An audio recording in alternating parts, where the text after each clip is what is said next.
It was a bright, cold day in April, and the clocks were striking 13.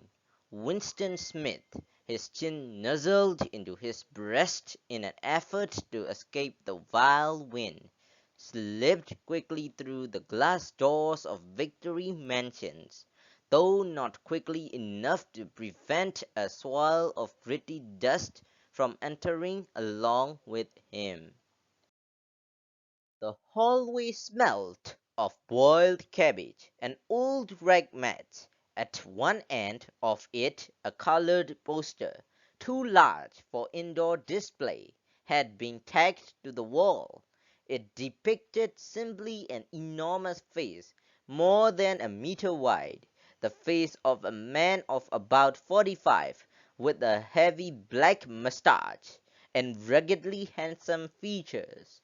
Winston made for the stairs. It was no use trying the lift. Even at the best of times it was seldom working, and at present the electric current was cut off during daylight hours. It was part of the economy drive in preparation for Hate Week. The flat was 7 flights up, and Winston, who was 39 and had a varicose ulcer above his right ankle, went slowly, resting several times on the way. On each landing, opposite the lift shelf the poster with the enormous face gazed from the wall. It was one of those pictures which are so contrived that the eyes follow you about when you move. Big Brother is watching you. The caption beneath it ran. Inside the flat a fruity voice was reading out a list of figures which had something to do with the production of pig iron. The voice came from an oblong metal plate like a dulled mirror, which formed part of the surface of the right-hand wall. Winston turned a switch and the voice sank somewhat, though the words were still distinguishable. The instrument, the telescreen it was called, could be dimmed, but there was no way of shutting it off completely.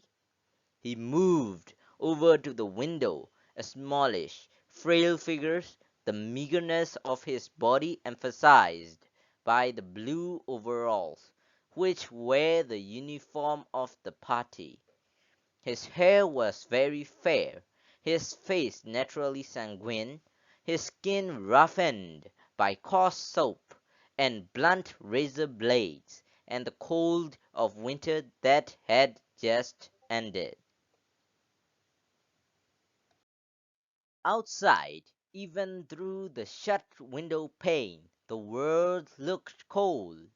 Down in the street, little eddies of wind were whirling dust and torn paper into spirals, and though the sun was shining and the sky a harsh blue, there seemed to be no color in anything except the posters that were plastered everywhere.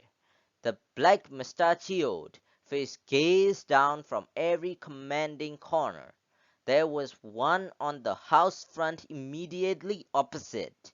"Big Brother is watching you," the caption said, while the dark eyes looked deep into Winston's own.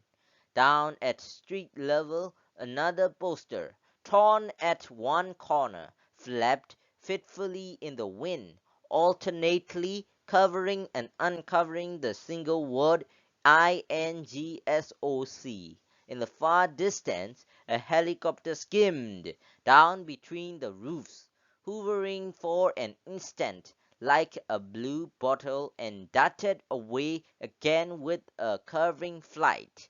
It was the police patrol, snooping into people's windows. The patrols did not matter, only the thought police mattered.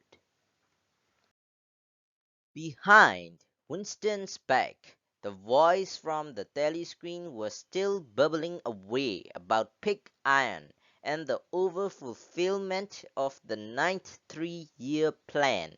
The telescreen received and transmitted simultaneously any sound that Winston made above the level of a very low whisper would be picked up by it. Moreover, so long as he remained within the field of vision which the metal plate commanded, he could be seen as well as heard. There was of course no way of knowing whether you were being watched at any given moment, how often, or on what system. The thought police plugged in on any individual wire was guesswork. It was even conceivable that they watched everybody all the time, but at any rate they could plug in your wire whenever they wanted to.